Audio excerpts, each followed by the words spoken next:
mi salmini on fo mi landi kesiɗon e jam. Hande ko mercredi 1er janvier 2025. Mi feƴƴinana en ɗo information président IFDG Elhadji Cellou Dalein Diallo no waɗi ɗo yewtere. Président IFDG inni ka yewtere makko 31 décembre 2024 woni fin transition senirde o.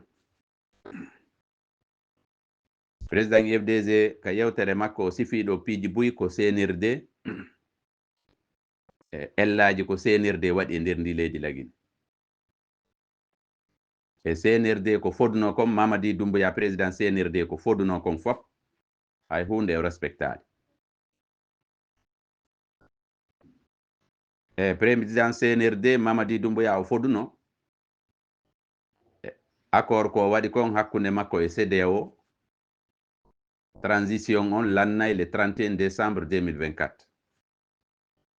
Aray organiser élection ji ɗin élection ji laaɓuɗi poyi o randi pouvoir on o hooti ka kan. Ɗum ɗo wawali latorde Mamadi Doumbouya. Yimɓe buy woni ɗo ko 62 personnes yimɓe fellaɓe ɗo a bal réel wara puis no yalti manifesti e nder laamu senirde ngu. Yimɓe buy woni ɗo ko kidnappa no nanga no soka andaka ko honto ɓe sokkira. E président IFDG sifiɗo bonnereji Mamadi Doumbouya ɗin no ɗuuɗi.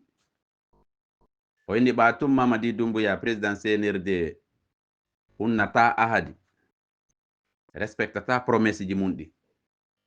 Kala ko o fodi kon o hunnata.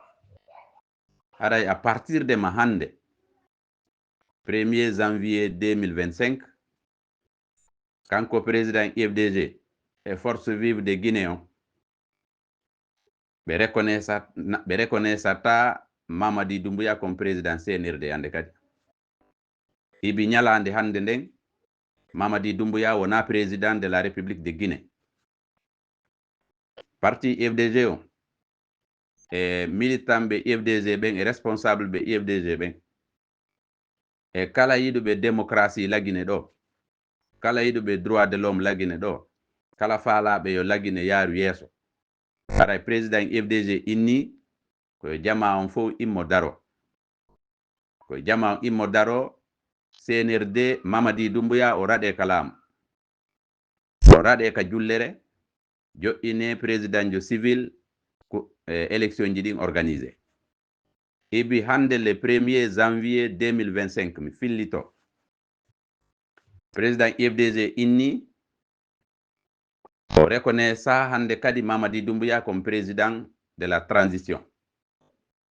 Ko départ Mamadi Doumbouya ko ɗum ɗo wona landede. Jama on fof koye préparo e lendi 6 janvier 2025 manifestation ji ɗin ɗi fuɗɗitoto e nder saare Conakry nden ɗo. Ara jama on fof koye organise o préparo fi manifestation ji waɗa e ɗin ɗo lendi 6 janvier 2025. Eka quartier ji eka secteur ji eka commune yimɓe ɓen fop koye organise o sukaɓe ɓen fof koye organise o préparo fi manifestation ji ɗin. Ara kon ko no jeeya e message ko président IFDG waɗi kon ka discours makko adresse à la nation ka discours nouvel an. Ko ɗum ɗon ɓuri himmude e nder discours on koye jama on immo daro koye jama on préparo. E Mamadi Doumbouya président senirde wona président transition hande kadi. O yewtidetake o dialoguedetake ɗo hande kadi ko départ makko on à partir de le 6 janvier 2025. Merci beaucoup.